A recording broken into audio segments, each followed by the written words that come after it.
Hello there, Libras. Welcome to your tarot reading. And either way, I hope this video finds you well. I hope that this reading is still timely and relevant and resonates with you. And I hope that you can, get whatever you need in terms of guidance. And that I hope this video finds you in a good space, okay? I feel like everything that is pulled, all the cards that are shown up here in the spread, really denotes to me a relationship reading, okay? And for those of you who have been watching me for the past, couple of years, I don't do exclusive love relationship readings, but I do feel that this is coming out as such, okay? And I also feel like there might be a lot of different people that you're dealing with as well, like either a lot of options, or some of you are dealing with this person, others are dealing with this person, others this person, and so on and so forth. So the reading seems to be like this, okay? The center is you, and then you have like these 4 other people that you're dealing with. That's what it feels like to me.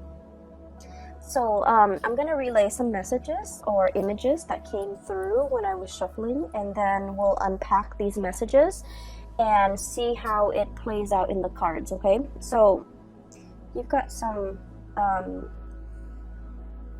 want to say vivid, very vivid images that came through.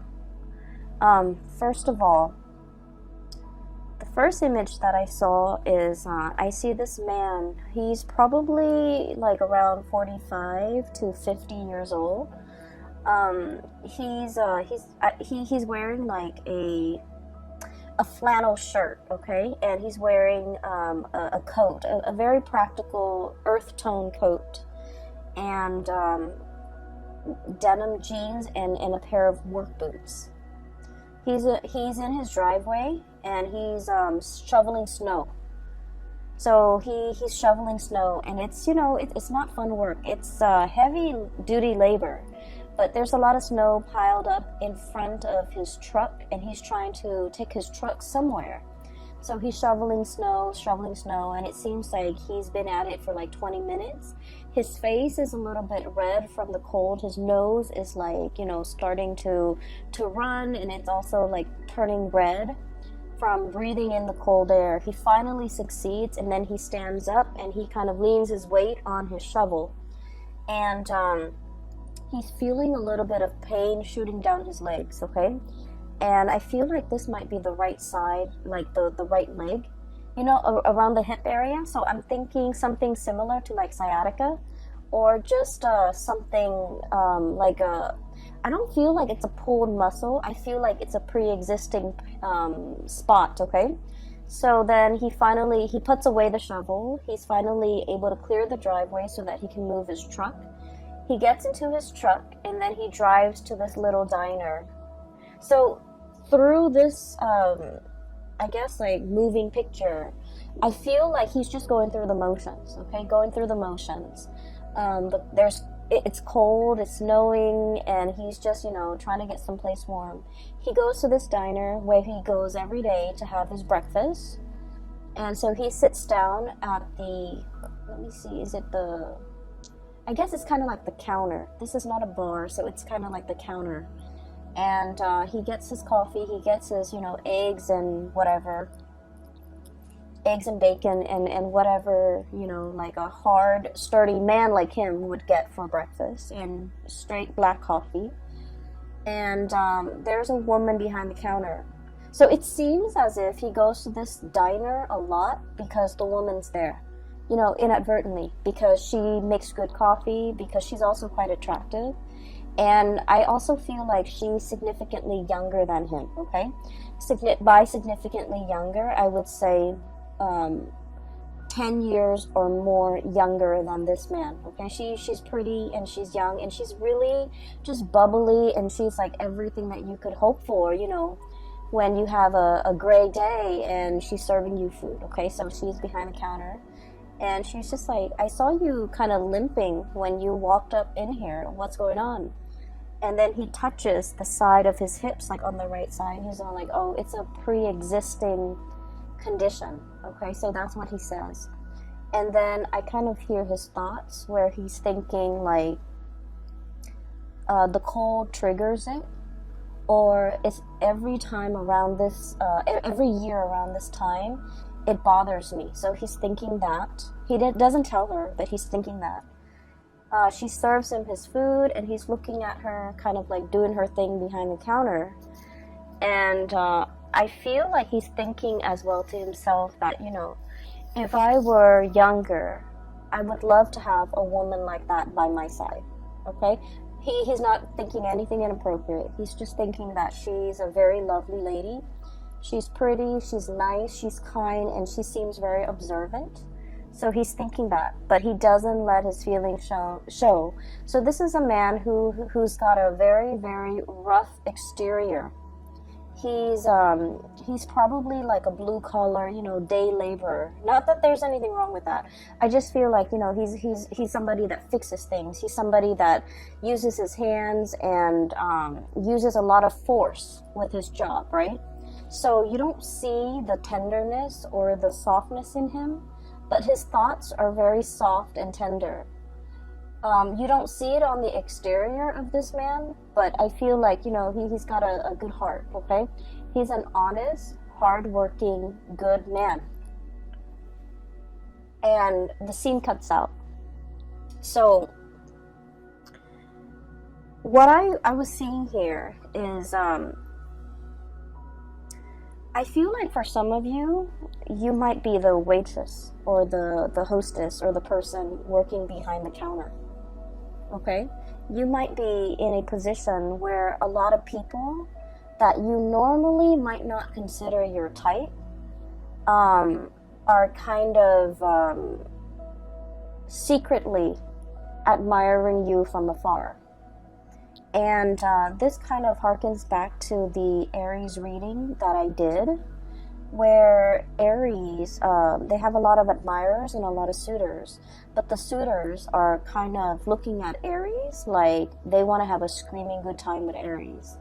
But I feel like your admirers are thinking like you're a really good person, you're a really good man, or you're a really good woman, and they wish they could find a really good man or a really good woman like you. They see the gentle way in which you deal with people. They see the friendly way and the ease in which you have conversations with others. They see the ease in which you're able to smile and make people feel at ease. And I feel that it's really comforting for, it's just like, you know, they're naturally very drawn to you. And what's really interesting is with Aries, and the reason I mention Aries, excuse me for those who are not familiar, Aries is your opposite sign, it's your shadow sign, okay? So the energy playing out for Aries in their love sector is also very similar to you. But with Aries, because they're a fire sign, they attract very fiery types of personality as well, where their admirers declare, you know, verbally declare their love to them. And I feel like whereas for you guys as an air sign, all of these thoughts and feelings are felt by your admirers, but it's kept in the mind, it's kept in the mental space. Does that make sense? I hope that makes sense. And I just feel like if you find yourself in a situation where somebody keeps crossing paths with you, I don't think it's an accident. I think that they're purposely, either purposely or subconsciously, very drawn to you, and they want to be in your presence and they want to be around you. So it's not just, you know, serendipity or like, oh, coincidence. You're here. You know, I saw you the other day over there and now you're here. What are the odds? They're not stalking you or creepily invading your space. I don't feel that. I don't feel any creepiness or any stalkerish vibe. I feel like subconsciously they're very drawn to your warmth. And funnily enough, I did the reading for Aquarius and Gemini, and in one of those readings, your fellow air signs, I mentioned that somebody was very drawn to your warmth. So for whatever reason, you know, air signs are not typically like considered warm. No offense, we're not considered warm. We're considered friendly and easy, and you know, easy to talk to, but not super warm the way that a water sign would be. But for some reason, I mentioned, I think it was the Aquarius reading, that people find them very warm. So there's something happening in the month of December. It's bringing out your caring, nurturing, warm side, and it's making it very visible. But I digress. Either way, I'm going back to this image, and there's another message that came through, so let me relay that before I forget. This man is a habitual, like, patron of this diner, okay? So he might have started going there before the waitress or the hostess works there. Or he might have started going, so I don't know the ins and outs of that. But I just feel like he plops himself right by the counter under the guise of, you know, it being convenient because he's there by himself. But because he enjoys chatting with and looking at this woman. And so I feel like, you know, it's not a coincidence. If you keep seeing somebody mulling around or in your vicinity, or like you constantly run into them, I feel that they're energetically thinking about you and drawn to you and admiring you. And I also feel like they're definitely interested, but the way in which they show their affection, they might be a little bit rough around the edges. They might not feel like they're good enough for you, or they might not feel like they're your type, okay? They might not feel like they might not feel like the feelings are mutual from your end, and so they never say anything, okay? So that's just what I saw first. So for those who are single, you know, give people a chance, because I'm seeing here there might be a really good man or a very good woman in your environment that would be a very suitable relationship partner for you. Not only that, for those of you who are looking for like a serious partner, somebody you want to spend the rest of your life with, I feel like there's somebody here that wants to go the distance, you know? They'd rather be single than be in the wrong relationship, right? So it's not someone who's desperate for a relationship. They know themselves. They know what works for them. So they'd rather be with you rather than, you know, just date around and be in bad relationships. So I feel, in a way, this person might have entered your radar, but might have not caught your attention because they might not have felt like, you know, that they're your type. And you might have like working relationship with them where you just never thought it was possible that there might have been romantic feelings or romantic thoughts or, you know, inclination from their end to want to date you. So I feel like it's like I don't want to say a misconnection because, you know, the person's always there, but I feel like, you know, the feelings are never talked about, okay? So there's a really good man or a really good woman in your midst. And so, you know, keep your eyes out if you're single, okay? So, having said that, let's talk about these 4 characters. First of all, for those of you who okay, so let me try to remember that image that I saw here. Okay, there's a message here. Something it's like he said, and the words that he said really resonated. Like, every year around this time, it bothers me, okay? So he's talking about like a physical discomfort. But I feel like for many of you, it's not just a physical discomfort.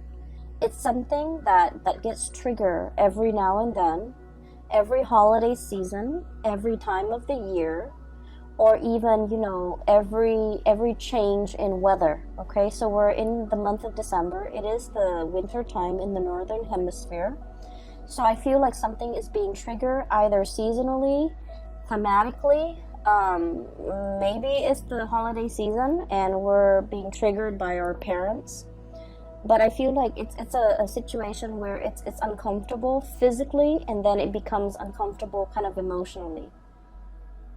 Okay? And so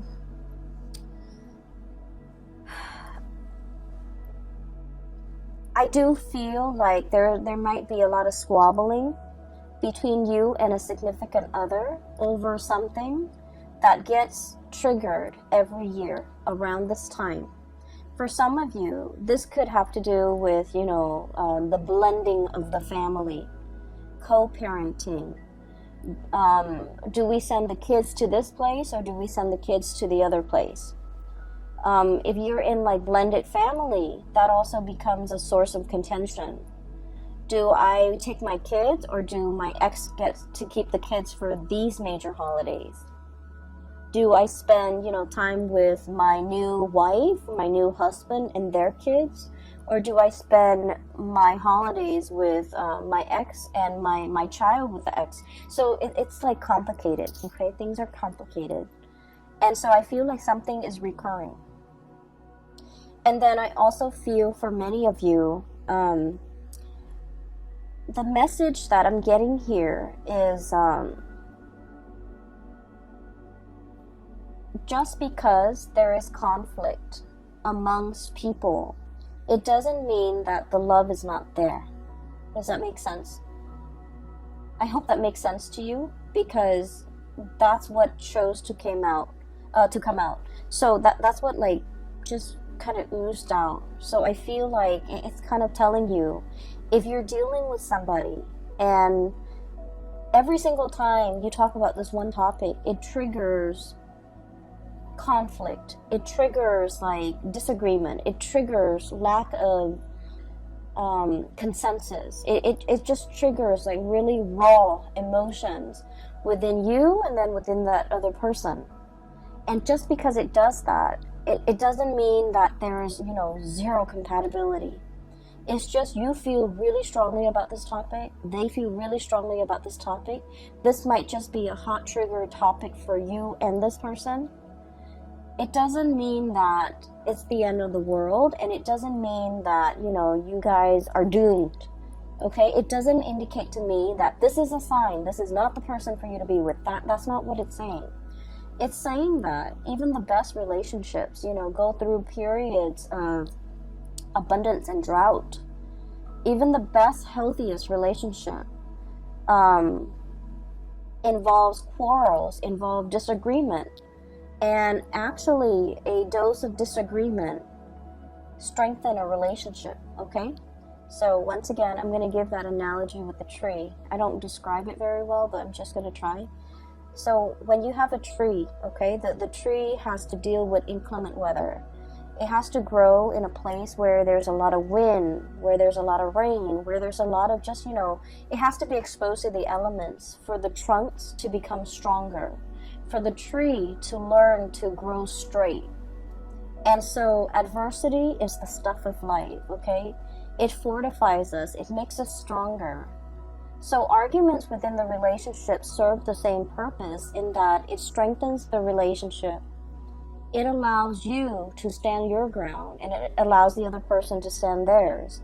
It allows the two of you to learn to compromise, to learn to work around each other. It strengthens the relationship. So every relationship requires a healthy dose of arguments, disagreements. Okay? And the reason why I say this is we have the Five of Swords, which is bickering. So you see this card, there are 3 chickens, and it's clucking. You know how when the chickens just cluck? It's very irritating, it's very annoying. And at the end of the day, it's just clucks, just noise. No one is really hearing one another. But it's joined up here with the Two of Cups. And this is a reminder for us this holiday season when we're dealing with like a lot of people, when we're dealing with coworkers, office parties, family gatherings, meeting everybody from, you know, friends and relatives and who they're dating, keeping everybody's uncles' names and aunts' names straight. We're in this environment where we're not gonna get along. And I keep hearing this as well. The topics of politics and religion will come up. And, you know, it's such a hot trigger topic nowadays. So we're not always gonna get along. But we don't have to get along. With this Two of Cups here, it's a gentle reminder for us that, you know, we're not human unless we have strong opinions about things, right? Unless we can think for ourselves, and unless we know what we believe in and what we don't believe in, what is total rubbish. And so it's really telling you to pick your battles, because the Five of Swords is mindless bickering. Whereas the Two of Cups is about camaraderie. It's about calmness and tranquility and compatibility. So pick your battles, but at the same time, a healthy dose of conflict, if we don't take it personally, is very good for fostering solid, strong relationships. And, you know, Libras, you guys are the gentlest signs of the zodiac. I feel like you guys and Cancers are very gentle, are very like kind, loving people.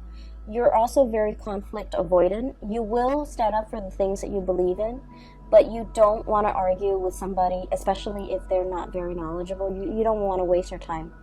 And then you also don't like it when other people argue, okay? It ruins your vibe. It ruins the ambiance, and it makes you uncomfortable. And so I would say, you know, being around this environment might not be all that bad, because I feel that some things need to be addressed. Some things need to be kind of brought to the surface and talked about, so that we can fortify our relationships, okay? It's sort of like with family members. It's a love-hate relationship, right? We get, like, you can't live with them, can't live without them. There's a lot of conflict, there's a lot of bickering. They know how to push your buttons, but at the same time, there's, you know, unconditionally, like, there's a lot of love. So it's one of those situations where take the good with the bad. You know, that's life, pretty much, okay? So there's this person here where, you know, you can't get along, but it doesn't diminish the love, okay? And then I have another person here that is very loving, very attractive, very beautiful. And it's showing up here as the Empress. This is somebody with children. This is somebody you might have children with. And we have the Ace of Pentacles. And the Ace of Pentacles is possibly like the beginning of something. So for some of you, you might be contemplating, you know, going after somebody that you're really interested in.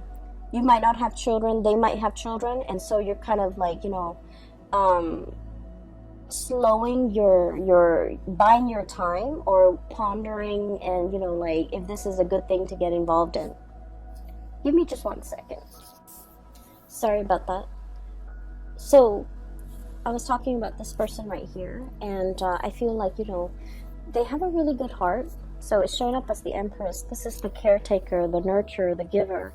This is someone who's also very attractive. They're beautiful or handsome. They take good care of themselves, not in a vain, you know, way, but they're very presentable, okay? And I also feel like they're very good with animals. They're very good with children. When people are good to animals and are good to children, they're just a good person, okay? So I feel like you and this person might be on the verge of either tying the knot, taking a relationship, like, you know, somebody asking somebody, approaching someone to ask. They could be approaching you, you could be approaching them for like, hey, do you want to go out for dinner? I'm interested in you. So like there's some type of an offer coming through with this person here. And then I also feel like, you know, you might be single without children. They might have children. You might have children. They might be single without kids. There is definitely an age difference, okay? So I'm seeing like this could be, you know, that hostess at the diner. You might be a little bit older, and you're interested in her, or him, or the other person, one person is older than the other, so there's an age difference here that I'm sensing. And I feel like it is a very good match. And I feel that, you know, if you're the one without the children, their children are very well behaved, and they will embrace you like family. They will treat you like family. They will, you know, invite you into the fold. Okay, so I feel like there's a potential here for a really good relationship. I also feel as well, these two characters can be enmeshed or can be the same person. But just because there are occasional conflicts, and just because you can't get over this one thing, it doesn't diminish the love in this situation in any way. All right? I feel like some of you are thinking about, you know, traveling, spending like a large amount of money traveling as a unit, traveling as a family. So you're possibly saving up, like measuring out your coins, measuring out your pentacles, saving up so that it's like you've been planning this and you want to do like an extravagant getaway.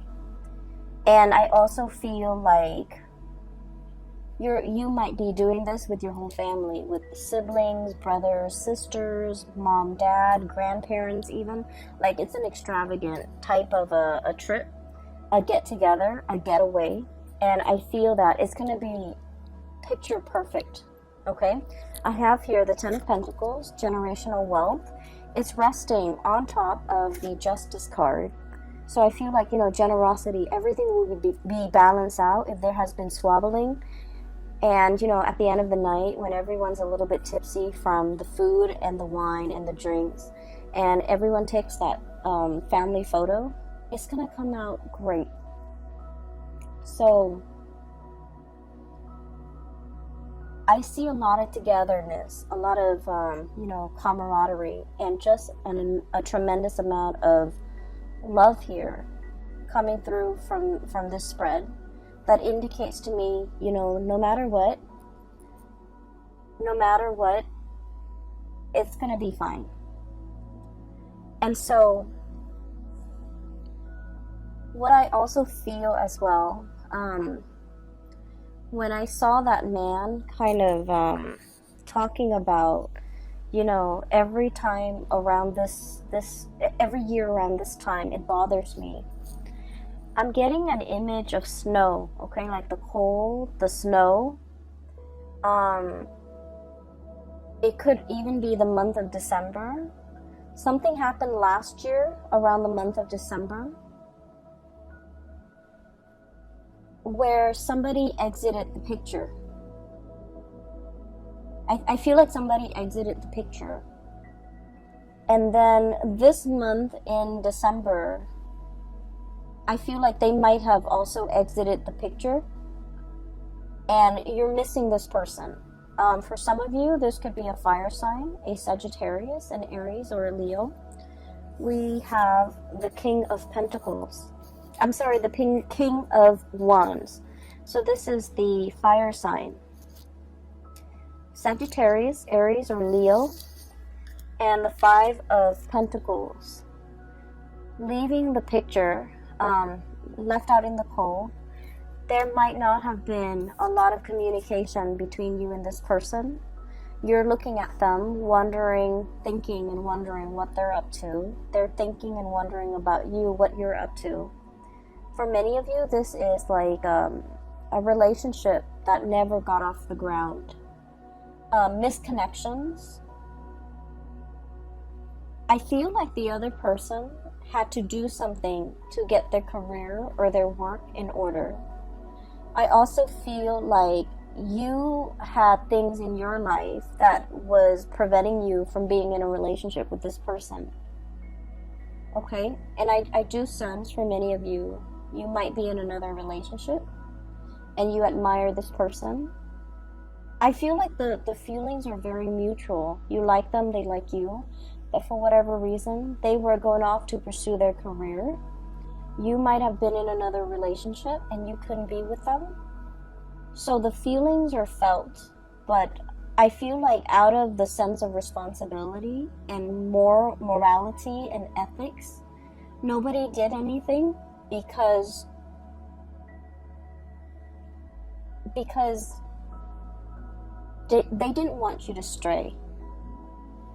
You also didn't want to stray. And so there was like a missed opportunity here. And I feel like, there's a thing here about timing and seasons and December. So whatever happened, last December, it's bringing back the same sense of abandonment, the same sense of nostalgia, the same sense of lack, and the same sense of like lacking communication, lacking in communication, not wanting to be on the outs with this person anymore, being a little bit as well, I want to say like, it's stirring up a pain, okay? It's stirring up like a discomfort, a pain. And you wish that it wasn't there. You wish that it wasn't there. You wish that you could find a way to, it's like, it's a recurring thing. So like it comes back in very unexpected ways. There might be symptoms, there might be things that trigger it, there might be, communication from the person, or even thinking about this person, or thinking about the time you spent with this person in December last year, in December this year. So there's an element here about, cycles, something being very cyclical. It's recurring, it's coming back. And especially for those who are single, it might be a really good time for you to contact this person and reach out, because they're looking at you, you're looking at them, and I do feel this tremendous sense of longing, missing, wanting. And it's not like a passionate sexual way. I feel like there's a lot more depth to this. It's an emotional connection, okay, where like in their presence you feel whole. You feel like you're on top of the world. And so if you're single and if you want to reach out, it is a really good time for you to reach out, because I feel like they're looking at you and they're wondering what you're up to. And so a hello would go a long way, okay? I'm also feeling as well, for some of you, you might be in a relationship, or somebody might be in a relationship and they're admiring you. They're not doing anything about it, but there's also this tremendous sense of passion. Ace of Wands, okay? New beginnings, a newness, like a spark.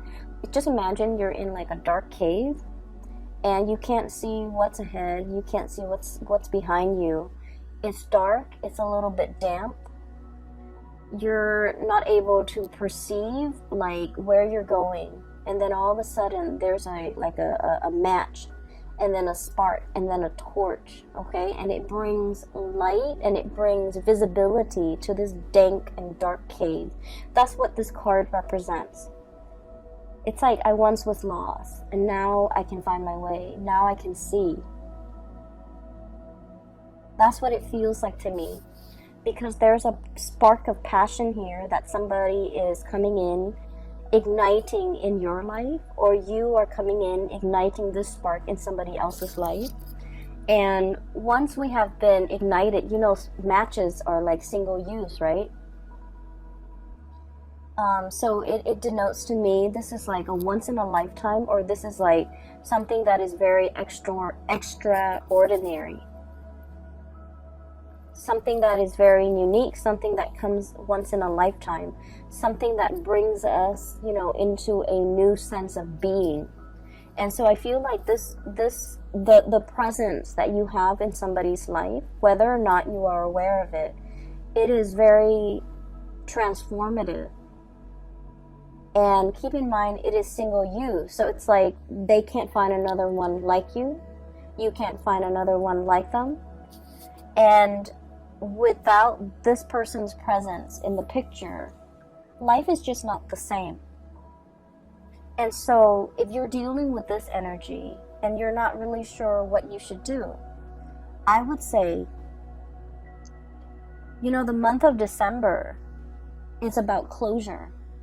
It's the last month of the year, And so it's a really good time for us to tie up loose ends. It's a really good time for us to kind of like, so it's like you're hitting the end, right? So you can't really procrastinate anymore. So it would benefit everybody, I feel. Wrap up loose ends, say what needs to be said. Don't carry the energy into the next year. Don't carry the regrets. Don't carry the, I wish I could have reached out. I wish, we could have been communicating. I wish I could spend the holidays with this person. I wish I could see this person. We don't want any of that lingering into the new year, the 2020 time frame. So there's a lot of opportunities here, and there's just like undercurrent. There are a lot of different stories that are coming through. And the undercurrent is constantly, there's a lot of emotions, there's a lot of love, there's a lot of reciprocity here with this major arcana, the Justice card. And so everything that's on top is like the facade. The waters run really deep. The spiritual connection, the emotional connection, the love, the consideration, the kindness that emanates from the other person to you and you to them, vice versa. It's in a very human, caring way. And so I feel like whatever it is, don't leave things unsaid. Don't leave things unfinished. Wrap up loose ends. Complete them. And decide for yourself who is worth bringing into the future with you. Because you have a lot of loose ends, it seems. And we want a new start for 2020, okay? So the last card that I want to look at here is the Queen of Pentacles. And I mentioned before, I feel like some of you might be in a relationship and you're like physically very attracted to another person outside the relationship. I feel like somebody who might also be in a relationship that you're very attracted to is attracted to you. And I see this sense of like somebody, both of you and the other person, are very aware of that there might be obstacles, and you guys are not acting on it because you want to, do things the right way. You don't want to infringe upon their home life. They don't want to infringe upon yours.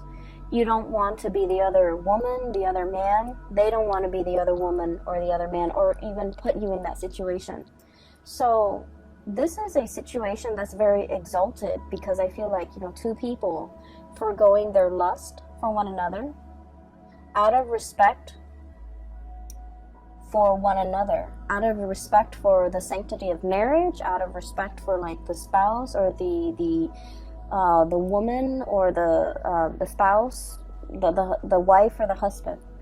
So it's like, I can admire you from afar and we can care about each other, but we're not going to act on it. So that's very admirable and that's very honorable, and I feel like it's coming through from your end and from the other person's end. Okay, so wrap up loose ends. Okay, do what you have always wanted to do, and speak from the heart. When you speak from the heart, people listen. Try that next time. I'm gonna leave it at that, Libras, and I hope this reading resonates. I hope it is helpful for you, and I wish you all the best. Okay, have a wonderful time with your loved ones and your family and the people that matter. And I wish you all a blessed new 2020. Okay, take care of yourself.